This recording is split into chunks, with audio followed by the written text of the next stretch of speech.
जाय घरात जाय आणि आराम कर. खोलीत आराम करतो या. काम गिमाचं काही लोट नको घेऊ, मी करतो. स्वतःची काळजी घे आता तू. आता येईल काय झालं? किती चेहरा उतरला. आम्ही घरात येऊनही गेलो दोघी जणी दवाखान्यातून, तर पाहिलंही नाही आमच्या इकडे. कोणत्या गुंतारात आहे हे? रुपयाचे बाबा, रुपयाचे बाबा. अरे पंचकुला केव्हा आली? अव्वा आताच तर आली तुमच्या डोळ्यासमोरून. मी तेच तर विचार करून राहिली, म्हटलं कायच्या गुंतारात बसलाय तुम्ही. आम्ही दोघी मायले की आलोय. ते चालली गेली रुंजून अंदर. त्याला म्हटलं आराम कर, म्हटलं अंदर जाऊन. आणि तुम्ही म्हटलं तुमच्याच ध्यानात होते. कायचा विचार करून राहिले एवढा? चेहरा उतरून गेला. ते जाऊ दे. काय म्हणे तो डॉक्टर, काय म्हणे? काही सांगितलं काय? नाही, डॉक्टरनं म्हटलं औषध दिली त्यानं. आणि म्हणे औषध घेऊन पहा म्हणे. आणि जर नाही कमी झालं तर मग म्हणे रक्त चेक करा लागेल म्हणे. रक्ताच्या चाचण्या करा लागेल म्हणे, जर ताप नाही उतरला तर. आता सध्या टायफॉईडची साथ चालू आहे म्हणते ना. टायफॉईड मलेरिया चालू आहे म्हणते हे मच्छरीच्या ना. तर काय माहीत आता ते मच्छर गिच्छर चावलं असेल तर मग करा लागेल. नाही तर मग अशक्तपणा आला असेल तर टायफॉईडचं पाहा लागेल. असं पण तुम्हाला काय झालं तर? गेली होती तेव्हा तर तुम्ही चांगले होते. आणि कोणाची वाट पाहून राहिले होते तुम्ही? मी गेली तर दवाखान्यात रुंजूनले घेऊन. आणि तिकडून आली तर चेहराच उतरला. काय झालं, असं काय घडलं? का तुमची तब्येत बरोबर लागून नाही राहिली? सांगा, औषध घेतलं काय तुम्ही? का तसेच बसले? बीपीची शुगरची गोळी घेतली काय? घेतली. सर्व गोळ्या घेतल्या, सगळं काही केलं. विचार आला मले. विचार? कायचा विचार? कायचा विचार राहणार आहे? तुझ्या पोराचा विचार येऊन राहिला मले. आता काय केलं तर त्यानं? काय केलं हे विचारूच नको तू. हे विचार का काय नाही केलं म्हणून. अहो माझ्या मित्राच्या पोराले धाडलं होतं तिथे दुकानात. म्हटलं पाहू नये, म्हटलं कसं काय चालू आहे ते दुकान. आता कसं आपल्याला अनुभव नाही ना, आपल्याला धंदा गिंद्याचा. आपल्या इथं कोणी धंदा केलाच नाही. आपण फक्त शेतीत करतो. शेतीत जेवढं होईल तेवढं आपल्याकडून होते. बगीचे घेणं झालं, पीक घेणं झालं, हे जमते आपल्याला. ते धंदे फंदे काही जमत नाही. आता माझ्या मित्राच्या पोराले अनुभव आहे त्याच्यातला. त्याची दुकान आहे की नाही कपड्याची. असं मग त्याचीच वाट पाहून राहिले होते काय तुम्ही? असं काय झालं तर मग? अहो ऐक तर खरी. आता म्हटलं मी त्याला सांगितलं होतं, म्हटलं जरासा म्हटलं रुपयाच्या दुकानावर जाजू, म्हटलं कसं काय चालून राहिला धंदा, जरासं पाहिजो म्हटलं. तर तो बिचारा 2-3 दिवसापासून आपल्या दुकानाच्याच मागं होता. सगळा हिशोब काढला त्यानं, सगळं काही काढलं. आणि आता ते सांगितलं ना तर काय म्हटलं, आता तुला जर माहीत होईल ना तर तूही हाल माझ्यासारखाच होऊन जाईल. काहून असं काय निघालं तर? सांगा ना, का तुम्ही वेळ लावता? पटकीने सांगत जा बरं. अहो या रुपयानं म्हणते पूर्ण दुकान बसवलं म्हणते, पूर्ण दुकान.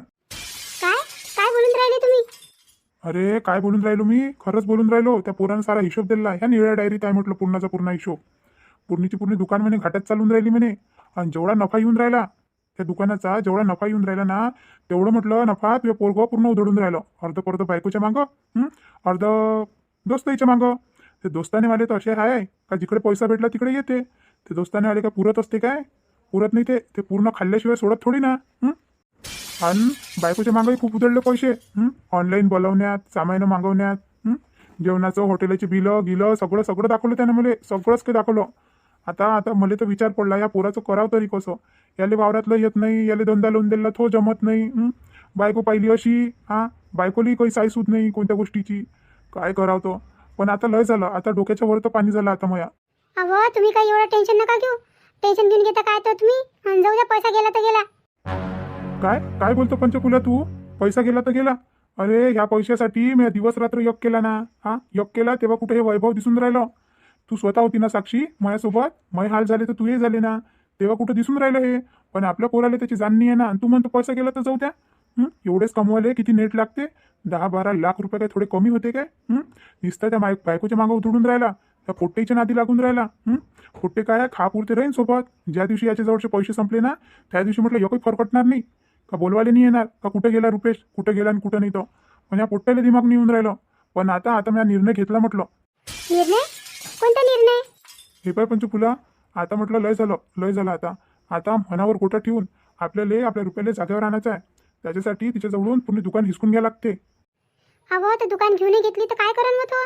घरातच बसन ना. मग अजून पडला राहीन इथं तिथं, मित्राच्या मागं राहीन. घरात बसून काय करता? तिथं तरी दुकानात काही ना काही करते तो. अहो तर दुकानात राहत म्हणते तो. 1-2 घंटे राहते. आणि ते जे ठेवले आहे ना, पोरं ठेवले आहे दुकानात, त्याच्या भरोसे दुकान टाकते म्हणते. आणि निघून जाते म्हणते गाडीवर बसून. मित्राच्या भरोसे कुठं जाते आणि कुठं नाही. तो पैसे दिले दिसते त्याला, 2-4 ड्रेस खपत असन, पैसे गिशे भेटते त्याला, घेऊन जात असन. मग तिकडे काय करते काय नाही. तो एवढा मोठा पैसा त्याला दिसन ना, तर अजून वाईट मार्गी लागून जाईन तो. मग त्याला सांभाळणं मुश्किल होईल आपल्यासाठी. आता विचार कर तू. आता तू या मनावर गोटा ठेव. आता मी जे करतो ते मला करू दे. आता मी निर्णय घेतला. आता मी तो निर्णय सांगणार आहे. मी त्याची वाटच पाहून राहिलो ना. वाटच पाहून राहिलो. म्हटलं तो येईन जेवण करायला, त्याच्या कानावर गोष्ट टाकतो. काय होई म्हणून ह्या धिंगाणा. कायचा हो या धिंगाणा. एक काम देऊन राहिलो त्याले, आयतं उयतं देऊन राहिलो ना ते. कोणतं उन्हात तपाले जाऊन राहिलं पाय ना म्हणा कास्तकार. कशी गरम करते, पूर्ण डोकं लाल होते त्याचं, तेव्हा कुठं दिसते म्हटलं. थोई पाणी पावसाचं जर गेलं तर पूर्ण पिकही चाललं जाते. एवढी मेहनत करू नये. आणि येईल साईचे दिसून राहिलं ना, सारा आयतं दिसून राहिलं ना, तर माजले हे. अहो पण तुम्ही निर्णय काय घेतला? आता त्याच्याजवळून दुकान घेऊन घेईन तर मग तो काय करणार आहे? हे पाय पंचफुला, मी असं करतो, त्याच्याजवळून घेऊन घेतो दुकान. पण पहिले मागतो त्याला हिशोब. एवढा मोठ्या पैशाचा घपला केला त्यानं. 10-12 लाख रुपये थोडे होते का एवढे पैसे? 4 वर्षे कमावले ना त्यानं, तर जमा नाही होत एवढे मोठे पैसे. आणि त्याने एकदमशी 2 महिन्यात एवढा मोठा खोला करून टाकला. त्याला पहिले विचारतो कुठं काय केले पैसे, त्याच्यानंतर सांगतो तुला काय आहे. तर मी वाटच पाहून राहिलो ना त्याची. आता येणच ना तो दुपारी जेवण करायला, म्हणून तर बसलो आहे मी. तोच विचार करून राहिलो होतो. रुपया थांब जरा. अहो त्याला जेवण तर करू द्या. जेवण करू द्या मग बोला काय आहे तर. काय झालं बाबा? नाही जेवणा पेवण्याचं नंतर पहिन. लय झालं आता मला पहिले बोलू दे त्याच्यासोबत. बोलू दे. काय झालं तर बाबा? कुठे गेलता तू? मी तर दुकानातच होतो, कपड्याच्या दुकानात. तिथंच तो होतो गेलो तेव्हापासून. असं आहे ना, मॅट समजतो तुम्हाला. हे केस असेच पांढरे नाही केले काही. कुठे गेला होता सारख्या सुद्धा सांग मला. दुकानात काही होता नाही तू. सरळ रिपोर्ट कुठे गेलता? अरे माय पण येईल कसं माहीत झालं? मी माझ्या मित्रासोबत गेलो होतो म्हणून. कोणी सांगितलं बापाले? मी काय म्हणून राहिलो, माझ्या प्रश्नाचं उत्तर दे. बाबा मी दुकानातच होतो, पण आता सध्या 10 मिनिटच झाले. तू माझा मित्र आला होता तर त्याच्यासोबत गेलो होतो बाहेर थोडंसं. 10 मिनिटं झाले होते. तसं मी दुकानातच होतो ना. भैताड बेलण्या, घुमाचे कामं कमी करत जाय. कमी करतो घुमवाचे कामं. तुला सांगून देऊन राहिलो मी. आणि म्हटलं ते आला होता कृष्णाभाऊचं पोरगं आलं होतं, तर त्याला सांगितलं कोण नाही सगळं काही. सगळं काही व्यवस्थित कोण नाही दिलं तर खरी बाबा. सगळा हिशोब दिला ना. ते दुकानात पोरगं आहे त्याला सांगितलं होतं ना सगळा हिशोब देऊन देजो म्हणून. त्या दुकानातल्या पोराला सांगितलं होतं. तू कुठे गेला होता मग? सगळे कामं जर दुकानातले पोरच करून राहिले तर मग तुला तिथं ठेवून फक्त काय पैसा उधळायला ठेवावं का तिथं? बाबा नाही बाबा. नाही नको करू. म्हटलं ते आला होता कृष्णभाऊचं पोरगं आलं होतं. आणि त्यानं सगळा काही हिशोब दिला. आणि हिशोबात म्हणते एवढा मोठा माल त्या विकला, त्याच्यात 10-12 लाख रुपये कमी पडून राहिले. काय केलं 10-12 लाख रुपयाचं? अरे बेकारच फसलो मी आता. तर मला तर आठवणही नाही आहे कोणते पैसे कुठं खर्च झाले. तर फक्त मला पैसा दिसत गेला आणि मी उधळत गेलो. याच्यात खर्च करू दे, त्याच्यात खर्च करू दे, आणि हिशोब तर काही लावलाच नाही कायच्यात किती पैसे चालले म्हणून. आता कसं सांगू बाबाले? अरे बेकार फसलो मी आता. तर काय विचारू राहिलो मी तुले? एवढे मोठे पैसे त्या कुठं अकारात केले? नाही बाबा, दुकानातच काय सगळे पैसे मी नाही खर्च केले. थोडेसे केले होते, एवढे नाही केले बाबा. आणि मला हिशोबही माहीत नाही कायच्यात किती खर्च केले. तर वा, जमलं रे बाबू, जमलं. असाच धंदा करशील तू आहे ना, असाच धंदा करशील. पार टकलं लाल करून टाक आमचं. काही नाही समजून राहिलं तुला त्या धंद्यातलं. नुसतं पैसा दिसून राहिला तर पैसा उधळून राहिला. कमवाले जाय ना जराशा, उन्हात जाय जरासा कमवाले, माहीत पडन कसं राहते. तर 500 रुपये तर कमवून दाखव तू. 500 रुपये कमवायला कशी लाल होते ना, तर माहीत पडते. एवढ्याला पैसा लाखोईनं पैसा उधळून राहिला. आई मला भूक लागली ना, जेवायला दे ना मला. ओ भाईचाड बेल नाही, इकडे पाय मग खाजो. बस खाण्यात आणि झोपण्यात बस त्याच्यातच टाइम चालला म्हटलं. तू या इकडे पाय पहिले. बाबा काही बाबा नाही आणि काही टाबा नाही. किती खर्च केले पैसे त्या कायच्यात खर्च केले तुला सांगून राहिलो ना मी. मला हिशोब दे म्हणून. बाबा माझ्याजवळ ना हिशोब नाही आहे. जेवढे पैसे दुकानातून आणून राहिलो होतो रश्मीजवळ देऊन राहिलो होतो. तिनंच ठेवले होते ते पैसे. आणि तेही खर्च करून राहिली होती आणि मी खर्च करून राहिलो होतो. आणि त्याच्यात लक्षच नाही राहिलं का त्याचा हिशोब लावा म्हणून. बाबा आता तर माझ्याजवळ काहीच पैसे नाही आहे. आणि 2-3 दिवसापासून जास्त धंदाही नाही झाला दुकानात. खरंच हो बाबा, नाही आहे ना माझ्याजवळ पैसे. जमलं वा रे पठ्ठ्या, वा चांगलं काम केलं रे त्या. चांगलं काम केलं. माय जिवंत आहे, बाप जिवंत आहे. बायकोजवळ नेऊन राहिला पैसे. बायकोही चांगली राहिली तर काही बात नाही ना, काही बात नाही आहे द्याचाही. बायको जुगतची राहिली ना तर पूर्णाचा पूर्ण पैसाही दिला तिच्या हातात तर काही फरक पडत नाही. बायकोही उधळणारी आणि नवराही उधळणारा. झालं मग तेलच झालं आता. सगळं तेल झालं. आता काय विचारू तिला अंत काय आता हिशोबासाठी. कोणते पैसे कुठं खर्च केले. तर जमलं रे. असं शिकवलं रे तुले, असं शिकवलं. याच्यासाठीच आणलं होतं तुले जगात, याच्यासाठीच आणलं होतं. आमच्या उरावर मूग दयाले. आणि हे पाय बाबू, आता मग गोष्ट ध्यानात ठेव. आता म्हटलं आता करून घे तू जेवण. लय झालं तुझे नाटक. आता काही माझ्याकडून बर्दाश्त होत नाही. मग काही वय नाही राहिलं आता. मग वय नाही राहिलं म्हटलं. एवढा मोठा घाटा सहन करायचं मग वय नाही आहे. आता तू करून घे जेवण आणि संध्याकाळी करून घेजो. पण उद्यापासून काय आहे तर तुझ्या पाहून घेजो. बाबा काय म्हणून राहिले बाबा तुम्ही? काय पाहून घेजो? मी म्हणून राहिलो आता तुला या घरातून एकही रुपया भेटणार नाही. जर तुला तुझ्या खर्च करायचा आहे तर स्वतः कामावर जाय आणि स्वतः कमव. आणि वावरातही नाही याचं बिलकुल, आणि त्या दुकानात तर बिलकुलही नाही जायचं. पायच नाही ठेवायचा आता. त्या दुकानात पाय ठेवायचा नाही आणि वावरातही याचं नाही. आणि तुझ्या मायले सांगून देतो. आणि हे पाय पंचफुला, त्या जर याले पैसे दिले तर तू तुझ्या मायरी निघजो. लय झाला आता याचा लाड. संपवा लागते याचा लाड आता. डोक्याच्या वरतून पाणी चाललं. बायकोली दिले म्हणते उधळले पैसे, स्वतःही उधळले. मायबापाची काहीच लाज नाही त्याला. लाज राहिले. पैसा दिसून राहिला तर मोठं त्याला सुचून राहिलं होतं. हे घेऊ दे, हे घेऊ दे, ऑनलाईन बोलवू दे, हॉटेलचं बोलवू दे. आणि आता माहीत पडेल ना. बिलकुल लोकांच्याकडे रोजंदारीनं कामाला जाय. बिलकुल जाय. 500 रुपये रोज कमाव. आणि कसं राहते तर दाखव मग मले. पाहतो ना तुले. पाहतो. आतापर्यंत केला बापू, तुझ्या लाड केला. आता लय झालं. यो खाय करून डोक्यावर बसवलं होतं तुले. जर आता तुले नाही दिली ना, अद्दल नाही घडवली ना, तर पुढं तू मुच्छीन म्हटलं आमच्या डोक्यावरून. मुच्छीन. अहो पण रुपयाचे बाबा, त्याला बाहेरचं काम येते तरी काय हो? कसं करून तो? कसं करण म्हणजे खर्चाच्या वेळेस नाही समजलं काय? एवढा मोठा धंदा लावून दिला तेव्हा लाज नाही आली काय? आता बस झालं. आता आला ना तू जेवण करायला. बिलकुलही दुकानात जाजू नको. मी फोन लावून सांगतो त्या पोराले बिलकुल दुकान बंद कर म्हणून. तसाही धंदा नाही होऊन राहिला ना. मग नंतर पाय तुम्ही दुकानाचं काय करायचं आहे तो. बिलकुल बंद करते दुकान. आणि काय आहे तर संध्याकाळी तुझं काम धंदा पाय. आणि उद्यापासून लोकांच्या इकडे रोजंदारीनं जाय. तेव्हा माहीत पडन बाबू तुला. आता घेतो ना तुझे 68 चांगलेच घेतो. लय माजला तुई. अरे देवा, भल्ला बेकार फसलो मी. आता कसं करू? मला तर बाहेरचं काम येतही नाही. आता काय करू? माझा खर्चच दिवसभराचा 1000 रुपयाचा आहे. परफ्यूम आणि हेन थेन पुडी आणि खर्रा. आणि कुठून करून मी एवढं मोठं? कसं करू आता? आता तर काही समजून नाही राहिलं. आणि बाबाला लय राग आला. बाबा आता ऐकणारे नाही आहे. आता तर मी बेकारच घेऊन जाईन. तर कसं करू, काय करू, काही समजून नाही राहिलं मला. आणि हे बाय पंचफुला, जराशी त्याला देव पाहू दे. लय लाडवलं म्हटलं आपण. आता थोडीशी कठोर तूही बन, थोडासा कठोर मी बनतो. नाही तर त्याच्या पुढच्या आयुष्यासाठी हे बरोबर नाही आहे. एक तर बायको अशी भेटली आणि बायकोपेक्षा तर मला ह्या दिसते. बायको तरी उधळणारी आहे, पण कमीत कमी घरात तर होती. यानं तर बायकोचे मागं उधळले, दोस्तचे मागं उधळले. आता दोस्त देते काय तर पाहतो ना किती दोस्त त्याचा किती दिवसाचा खर्च चालवते. तर झालं बघ अभ्यास. आता झालं इकडचं आटोपलं. आता असं करतो, तिकडे जाऊन पाहतो राधिका ते आल्या का नाही आल्या. तर बाहेरून नाही आल्या असं तर मीच मग कणिक भिजून ठेवतो. रश्मिताईनं काय माहीत काय केलं काय नाही तर तिथं जराशी पाहून येतो. अहो पुन्हा, अरे राधिका ताई आल्या का हो तुम्ही? कुठेसा गेलत्या? सांगितलंही नाही मला तुम्ही तर चालल्या म्हणून. मी म्हणून राहिली का तुम्ही घरातच आहे काय? पण वेळेवरच प्लॅन जमला वाटते तुमचा, आहे ना? अहो आता म्हटलं ते मोठे भाऊजीले सुट्टी भेटली होती अर्ध्या दिवसाची. आणि त्याचं मन नाही करून राहिलं होतं जेवण करायला. आता भूक होती तेव्हा काम होतं. मग त्याचं मन नाही करून राहिलं होतं. म्हणे चल म्हणे बाहेरूनच नाश्ता इष्टा करून येऊ म्हणे तिकडून म्हणे. तर म्हणून मग वेळेवरच म्हटलं ते ना. आता मी येऊन राहिली होती तुला सांगायला. मी म्हटलं मी घरात नाही आहे तर तू जराशी ख्याल देऊन ठेवशील. तर कायचं तुला तर माहिती आहे ते भाऊजी किती गडबड करते. काही आले काही भेटलं नाही. तसंही म्हटलं मही म्हणणं होतं. मी म्हटलं तू अभ्यास करून राहिली आणि फालतूच काय रे तुला त्रास द्या, तुला डिस्टर्ब होऊन जाईल म्हणून तुला काही सांगितलं नाही. भल्ली मजा केली वाटते बाहेर, है ना राधिका ते? आता मस्करी करत बसली का तू? नाही व त्रास देऊन राहिली तुम्हाला. मस्करी कायची, जराशी करा लागते. बोलल्या चालल्यानं मन हलकं होते. चांगले वाटते. घरातही रमत गमत राहते. असं मी हे पाय आता बोलण्यात विसरूनच गेली. मी म्हणून राहिली होती तुझा अभ्यास झाला असं तर चल ना आपण स्वयंपाक करून की दोघी मिळून लवकर. हो राधिका ताई, मी तिकडेच येऊन राहिली होती. आता म्हटलं अभ्यास झाला, वेळही खूप झाला ना. आता कसं पेपर आहे ना हो, म्हणून मी करून राहिली एवढा अभ्यास. नाही तेवढी करतो काय मी? घंटाभर 1.5 घंटा केला का झालं.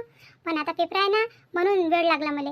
आणि म्हटलं आता मी तिकडचं आटोपला, पुस्तकं ठेवले जागेवर. आणि आता मी तिकडे येऊनच राहिली होती. म्हटलं तुम्ही आल्या की नाही आल्या, नाही तर मी सुरुवात करतो म्हटलं आता किचनमध्ये जाऊन कणिक भिजवतो म्हटलं. पण काय मी आता असा विचार करूनच राहिली होती मी तर तुम्ही आला तेवढ्यात. पण हवं राधिका ताई, त्या रश्मिताई आल्या होत्या इकडे. चहा करून द्या म्हणे आतेबाईसाठी. म्हटलं होतं म्हणते ना ताईनं, सांगितलं ना ताईनं मला. आता त्या सांगितलं नाही म्हटलं ते अभ्यास करून राहिली म्हटलं. तर ताईनं बनवून थोडी दिला आतेबाईला चहा. बसल्या होत्या आतेबाई मला येईपर्यंत. मी आली आता केला म्हटलं चहा आणि दिला ताईले. आणि आता गेल्या त्या दुधारी नव्हत्या गेल्या, बसल्या होत्या त्या. माय बाई, मग दिलाच नाही का हो? दिलाच नाही का आतेबाईला चहा? पहा बरं, मानता येते दिसते बाप्पा मला ते. बरोबरच म्हणे त्याची सासू. त्याला म्हटलं का मी अभ्यास करून राहिली आणि तुम्हालाच प्याच आहे म्हटलं चहा. तुम्हीच करून घ्या म्हटलं 1-2 कप चहा आणि आतेबाईला देऊन द्या आणि तुम्ही पिऊन घ्या. पहा काय कामाचे पप्पा, ह्या अशा पुऱ्या म्हणून तर सासूने एवढे घराने केले म्हटलं इथं येऊन. तरी पहा बरं बाई, स्वतःच्या मायला एक कप चहा द्यायची लायकीची नाही आहे ती पोरगी. काय कामाची बाप्पा अशी पोरगी. आणि माय वानवतेच. ते तर जाऊ दे, ते तर त्याचं रोजचंच आहे म्हणा वानवाचं. पण म्हटलं दुधासाठी तिनं भांडे नाही आणून दिलं. रश्मीताईनं भांडे नाही आणून दिलं म्हटलं दुधासाठी बसल्या त्या. आणि मला माहीत होतं म्हटलं तू इकडे अभ्यास करून राहिली आणि त्या किचनमध्ये जाईन आणि कुठं आहे असं पाहीन. तर जाता जाता भांडं काढूनच ठेवलं होतं. तर म्हटलं आणूनही नाही दिलं आणि म्हणे काय दिसून नाही राहिलं नसन तसं. आता काय माहीत गेला तर खरी दुधाले दूध भेटते का नाही भेटत काय माहीत. आता जर नाही भेटलं ना तर अजून पटर करण म्हटलं. कायले करण पटर आम्हाला घेऊन नका करू म्हणा पटर. स्वतःच्या पोरीले करा. स्वतःची पोरगी काय भांड्या द्यायची कामाची नाही आहे काय. नुसतं बोलायलाच आहे फक्त हातभरची जीभ. कामं करायला नाही चालत हात पाय, फक्त बोलायलाच चालते तोंड. लप लप इकडे चबर तिकडे चबर. जाऊ द्या काय बोलता आता. चला स्वयंपाक करायला चला. आपले तर नशीबच फुटलं म्हटलं. काही साजरी ननद नाही आपली. काही चवाची ना धवाची एका रंगाची. हा मस्त बोलणं येते तुला तर. मस्त बोलतो तू रागात आली तर. काय करता मग जीवच तेवढंच आहे ते म्हटलं ननद. आता चांगलं ना आल्या होत्या आणि त्याला चांगल्यानंच म्हटलं ना मी करून घ्या म्हणून चहा. आता त्याचं काम नव्हतं काय. आणि कोणते तिथं काय हातपाय दुखून राहिले होते का चहा बनवता. काय एवढं मेहनतीचं काम होतं. 2 कप पाणी टाकलं असतं, थोडंसं दूध आणि 2 शिंगल चहा बनवून गेला असता. पण नाही ना, त्याला करायचंच नव्हतं ना. महान तर ऐदी आहे. काय करतं माय, आपल्याच नशिबी आहे ती. ऐदी आहे पण आपल्याच नशिबी आहे. आता माहीत पडते ना मामाजी काय करते तर त्याचं. आता मामाजी म्हणून राहिले होते. आता त्याची मागं किती आहे व. आता हे पिऊची काही जात नाही, वावराचं गिवराचं काही पाहत नाही. आणि त्याच्याच भरोशा आहे ना पूर्ण वावर पाहणं, मजूर गिजूर हे करणं. आता ते मशीन नेली होती, मशीनीला काम मशीन लावणं. त्याची मागे लय आहे ना. आता ते म्हणे इकडचं करतो म्हणे, वावरा गिवराचं निपटून देतो म्हणे आणि मग मारतो म्हणे एखादा चक्कर. रश्मी त्याची सासरी मी टाकली त्या दिवशी त्याच्या कानावर गोष्ट. हो काय सांगितलं का तुम्ही मामाजीला सगळं काही खरं सांगून दिलं काय. नाही तर काय मामाजीच्या कानावर टाकाच लागते. मामाशी शिवाय म्हटलं पत्ताही हालत नाही. हे सासूबाई तर म्हटलं लाडून ठेवून देते. पण मामाजीच आहे म्हटलं. याच्या पहिले मामाजीनंच पक्का हे केलं होतं त्याइले. आणि आम्हाला धाडायला लावलं होतं. नाही तर मागही कुठं चालल्या होत्या त्या. इथंच होत्या 7-8 महिने. लग्न झालं 15 दिवस राहिला मग इथंच राहिला आमच्या छातीवर. त्याचं तर काही नाही. पण मया किती हे केलं त्यानं. पण आता नाही म्हटलं. आता लवकर सांगून दिलं मी मामाजीले. पण आता मामाजीचं इकडचं काम निपटून जाते मग पहिला मामाजी विचार करन. आणि थाई तर म्हणून राहिल्या होत्या म्हणे रुपेश रावले बोलवतो म्हणे. आता ते आल्यावर माहीत पडते काय हकीकत आहे तर. असं म्हणजे त्याच्या नवऱ्याला बोलून राहिला का इथं. हो त्यालाच बोलून राहिल्या. म्हणते तिथं जाऊ नका म्हणते. त्याच्या नवऱ्याला बोलून राहिला इथं. आणि काय आहे तर मामाजीला मग विचारन मामाजी त्याइले कसं काय आहे काय करता म्हणून. आता माहीत पडते मग समोरची गोष्ट काय होते काय नाही. जाऊ द्या बुवार तोंडाची लवकर चालली गेली आहे. घरातून तर चांगलं आहे. मार कटर हे करून द्या स्वतःच्या हाताशी काही घेणं होत नाही. देवानं हाताने दिले का काय माहीत. तर त्याच्या यानं काय आपलं काय मूड ऑफ करता काय. मूड ऑफ कराले. चला मग आपणही तयारी करू स्वयंपाकाची. आता आपली नणद तर काही करू लागत नाही आणि सासू तर बिलकुल येऊन पाहत नाही. आपल्यालाच करावं लागते आता जे काही करायचं आहे ते. पण राधिका ताई जाच्या अगोदर सगळेचा निरोप घेऊन घ्या ना. निरोप घेऊन घ्या सगळीचा. हो निरोप तर घ्याच लागते. चल तर मग आता सगळीचा निरोप घेऊन घेऊ आपण. तर चला मग मंडळी आता या व्हिडिओमध्ये एवढंच. आता आपण भेटू पुढच्या व्हिडिओमध्ये. पण त्या अगोदर जे आपल्या चॅनलवर नवीन असाल ना ते प्लीज सबस्क्राईब करा तुमच्या राधिकाच्या चॅनलला. आणि हायपही द्या, लाईकही नक्की करा. आणि तुम्हाला आमचा व्हिडिओ कसा वाटतो ते आम्हाला कमेंट करून सांगा. प्लीज तुमच्या राधिकाला सपोर्ट करा. आपले लवकरात लवकर 1000 सबस्क्रायबर पूर्ण झाले पाहिजे. कारण की मी 1 वर्षापासून ही कार्टूनची व्हिडिओ बनवते पण आतापर्यंत माझं चॅनल मोनेटाईज नाही आहे. तर प्लीज तुम्ही थोडासा सपोर्ट करा. तुमच्या 1 सबस्क्राईबमुळं माझं चॅनल मोनेटाईज होऊ शकते आणि मला थोडी ना थोडी याच्याजवळून सवलत होऊ शकते. तर प्लीज माझ्या चॅनलला सबस्क्राईब करा, लाईक करा आणि हायपे द्या. आणि आज तुमचे नाव काही घेत नाही. आज तुम्ही भरभरून कमेंट करा आणि उद्या तुमचे सगळ्याचे नावं घेईन. कारण की आता आम्हाला होऊन राहिला स्वयंपाकाला झाले वेशीर. पहिलेच तर उशिरून गेला मी बाहेरून आली तर.